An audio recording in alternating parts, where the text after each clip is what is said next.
All right, Rob and Jess here for RHAP, and we're here with the third place finishers here from the amazing race. It's Joseph and Adam. Joseph and Adam, how are you? Woo! I Doing mean, we're great. amazing. We made a finale. We're happy. We had a great experience. I mean, and now we're getting interviewed by two amazing people. So we can't ask Can't for more. complain. Okay, well, I can't do eyebrows like Phil, so I'll do my best here today. But that's actually very good, Adam, if you're watching the video. But what a run for you two, where there were highs and lows, and I'm not just talking about blood Literally. sugar I was along the just about to way. say, literally, were.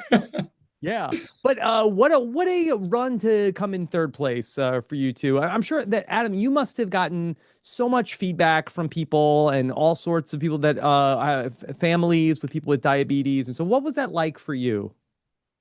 It was I didn't expect it. Still to this very moment, I'm getting messages of individuals talking about how they have a family member or that they themselves are type 1 diabetic and they feel motivated to either apply for the amazing race or to do something they just didn't think they can do.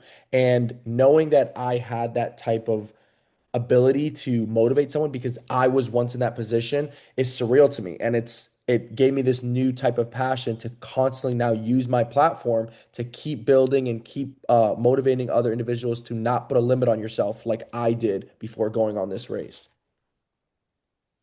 It's so beautiful to hear you say that. And I think a lot of people have been really touched by your story. And Joseph has been like the perfect big brother, which is very ironic and funny, throughout the race. And we see a lot of scenes of him like kind of being protective and watching over you. What I want to know is, were there any situations throughout the course of the race where that situation was reversed, where you got to kind of look out for him? Like literally no. That's the issue here. It's like I was No, looking I for them. I disagree. I disagree. I actually think in on the in Greece, Adam was a lot Oh. more. Yeah, no, I disagree. Adam, I had a lot of pre-existing relationships on this show. There were a lot of situations and circumstances. It's not so much shown, but this was my strategist. This was my mind. Like I wear my heart on my sleeve and I can get fairly emotional in some of my decision making, and having Adam there as a support system and someone to lean on, a soundboard to bounce ideas on. It was an invaluable support system. Was there ever a point, and you two have such a great relationship, but was there ever a point where you two were sort of at odds and not on the same page? I think going right back to Greece Yeah, again. we're It's going right like back to Grace. There was only one instance that was the U-turn where we were not seeing eye to eye, but ultimately Adam convinces me. When you were deciding what to do on the vote? yes. Yes, when we decided to do what to do on the vote. Yeah, I will. I'm sorry, go ahead. no, the rumor was that it took like 90 minutes for everybody to come to a conclusion. It it We it were was a there lot was a longer lot than what was more shown. Yeah. arguing and debating Yeah. on that Yeah, hill, and was even yeah. between individual teams, between everyone. Of course, it's a Individuals, 90-minute episodes. They, teams. they can only fit so much, but that was not an easy day. It's We'll not put it like that way. court. You can't call a recess. Oh, Phil was Funny being the enough, we, judge. we forced one. We did force one. We asked if we can debrief, and like we were. I don't. I Yeah. think you can hear me tell Phil like I'm not like I'm U-turning you. We were trying to Mhm. uh, get a recess, but unfortunately that was Phil not stepped happening. in. Yeah. Yeah. Okay. So we saw the train wreck alliance was a big part of the game early on with the alliance with Jag and Jazz and Natalie and Steph. And later on, we came to find out that Jag called you, Joseph, or you and Joseph, or you and Jag are best friends, Yeah. which I didn't even know. Yeah. What's funny is I don't think a lot of people would know. So I got very close with the Baines brothers because when Jag was on Big Brother, he faced a lot. He was getting Jas reached out to me and said, "Hey, Joseph, as a previous contestant who's of a fairly similar background, I'm having a very difficult time navigating Jag's social media with certain comments and experiences that we're going through. Could you help me navigate this?" And from that, I got very close with Jazz. So I was telling him, "Hey, here's some of the things that have been said and done to me, and this is how I navigated with that." Jag got out of the house, and unfortunately, we bonded through that shared experience. Let alone we were both goofy personalities, and that on its own kind of created a base for why we've entered the reality TV space, which was almost like a shared vision of visibility. So we got so close off of that. And then we started traveling together, and we really built a trust and a bond and almost like a shared purpose for why we stepped into the space. And Jag and Jas were so kind. Like, they were like, you were a motivation of ours when we applied. Like, so that got us very close. But again, I'm relatively more private. I don't share all my Yeah. relationships and everything on social media. And did the other teams know coming in how close you guys were? I think they did. Yeah, I Okay. definitely think if they didn't, it was fairly quickly realized that there's a pre-existing relationship here that goes back. I mean, I think before right before we're on the race, we're in San Francisco celebrating Jass's birthday. I'm in a couple months before that, I'm in Puerto Rico with Jag. So, there's a lot of travel. And if you kind of pick a little bit of the nuggets on our social media, you would kind of piece together that these guys are pretty close. Well, I would love to know actually, given that you kind of bonded over the negative feedback from Big Brother fans, have Amazing Race fans been a little kinder? Like, what has been the difference between the fan receptions? So definitely I would say amazing. You're gonna find love and hate, particularly with Adam and I specifically, of course, with our background, what we represented and what we came for. I would say ultimately much more net positive experience with the race. Big Brother had a very, I think we all know this, unique audience. They're very engaged. They're very engaged, They're very invested. dedicated, very invested. Overall, though, I would highlight that there's been a lot more positive from the race. But when the negative is negative, it's pretty bad. Yeah. How was it for you, Adam? Joseph is a pro. Yeah. I had a very positive, experience throughout the Amazing Race during and after. I think like Joseph mentioned it, you're going to get one or two comments that are just hateful. It's just someone being mean. And I just try to not focus on those. And instead, I focus on the absolute amazing community that is the Amazing Race. And it puts a smile on my face every day.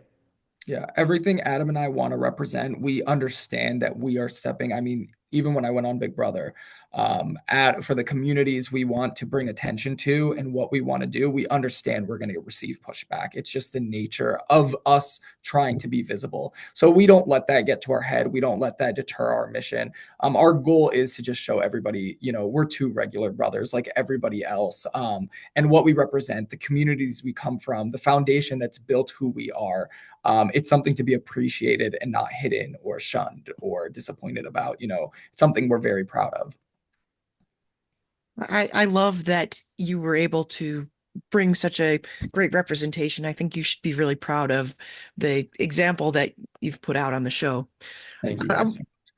I want to talk about the finale a little bit. I want to talk about that final leg because it seemed to me, and this is just the impression I got from watching the episode, that you were just kind of enjoying the ride, like kind of coasting through to the end. Was there a chance? Did you did you see opportunities to catch up? Like how far behind were you ultimately? I, So yeah, Adam, go ahead. yeah, I'll start. Is that when we first all left the airport, it was grab a taxi. And from the jump, we unfortunately got the slow taxi. We got the one that we asked repeatedly if they could please speed up, if they could catch up to the taxi. And our taxi driver literally told us no. Like he was just like, no. So Joseph and I knew coming into the Empire State Building, It's an okay, uphill battle. yeah, it's an uphill battle. And I feel like Joseph and I closed that gap. There were instances where we ran and out on Sesame Street, we see Kylan and Taylor. And then when we get to the spandex, again, we see Kylan and Taylor. Joseph and I feel like we're closing the gap. And again, like Kylan mentioned in the episode, we're hoping for a very long leg where you're given opportunities that should a team make a mistake, you can then close the You can gap. catch him. Unfortunately, we didn't get that, but I know And Joseph and I tried our best. And we do appreciate in the edit showing that we had again a very hard time with Yeah. taxis. You can see taxi drivers are leaving us. This is such a critical leg against four amazing competitors that we cannot afford to be going to a location, not finding a taxi, and then begging another taxi driver to take us. It's just that time is adding up. So we initially started the leg in third place by getting dropped off last. And then in order to close that gap, we had zero room for error, which I'm very proud of our effort. We were almost moving seamlessly through this entire leg. This was one of our more high performing legs. But every time we would come outside, we recognized Jag, Jazz, Taylor, Kylan always had a taxi waiting for them. So we were trying to replicate this, but for some reason, every taxi driver we had, some were a little hostile with us. They were very uncomfortable with the cameras. We were just, again, and you can even see me alluding that this is a repeat from Hungary. You can see some of the comments of me being like, oh no, not another taxi situation, or the taxis are going to kill us again. And it very much was that. We do appreciate them showing that we were giving it our all. This was when Adam said, this is our chance for zero room for error. We did exactly that in terms of performance. But then, I mean, that's the beauty and the curse of the amazing race. There's circumstances very much out of your control when you're racing in the everyday real world. And we did everything we can, talking to the taxi drivers, being a little bit more strategic in which taxi we would pick. We were hoping that if it was Just like a luck of the taxi that draw. was kind of cruising, they would be more receptive to sticking with us. But I mean, you're watching Jag and Jazz joke that the taxi driver, like he said, I'm going to turn this car into a plane. We have people who are basically telling us when we're like, hey, do you mind speeding up? They're like, no. So that was just unfortunate. So in terms of like kicking gears, we always stayed optimistic though. It is finale. You never know what happens. And similar to Adam, we were just hoping this would be such a long leg that we would be able to make up for that in some sort of a roadblock or performance. So you had a very interesting relationship with Phil in this season. Phil really seemed to love you guys. He called you at one point the loudest team that they've ever had in the Amazing Race. You seemed to light up whenever you were on the mat. Did you realize you were making such a big impact on Phil? I think that's Joseph and I's relationship, and we love Phil. Phil is an amazing individual, and I think Joseph and well, I can't speak for Joseph, but for me, I was a little intimidated. You know, like this is Phil. Our mom looks up to Phil. Our mom like loves Phil, and so I was just being who I am with my brother, and then seeing it resonate on another individual, like it caught me off guard, and then a relationship started to form with Phil for myself, and then in leg 8, Phil gave me that speech where it really meant something to me, and it just kind of grew and it kept growing for me.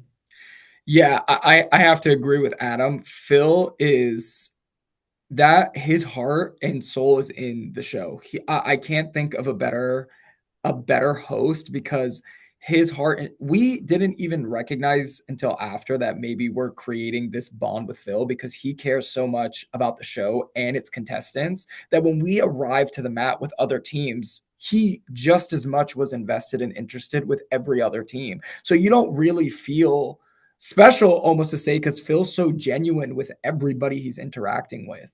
But we did recognize because Phil has a brother. So when he saw Adam and I's relationship, and we've had some of our, more emotional breakdowns in front of him. I think at one point he told us in 38 seasons of doing this show, he was like, this is the most emotional I think I've ever gotten at some Wow. point. I think it was in one of the promo clips too. And it's just that I think Adam and I naturally wear our hearts on our sleeves, and we are just such emotional individuals, especially considering the circumstances we were in. We were just so grateful for this opportunity.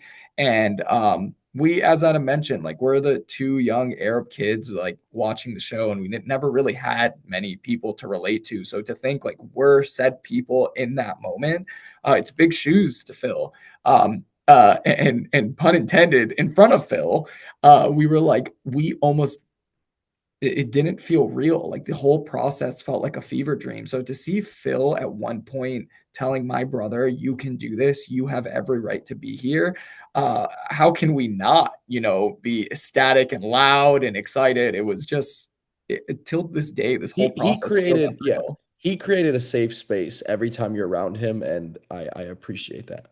Yeah.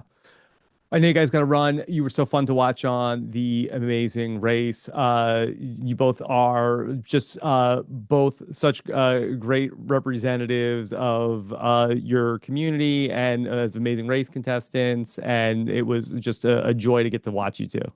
Thank Rob, you so Jessica, much. thank you so much. It's an honor to speak with both of you as well. Yeah. All right. Well, Thank you. take care and yeah, get some rest today. Okay. Thank you. We'll We'll try. All right. Take care. Bye. This is RHAP. We know reality TV.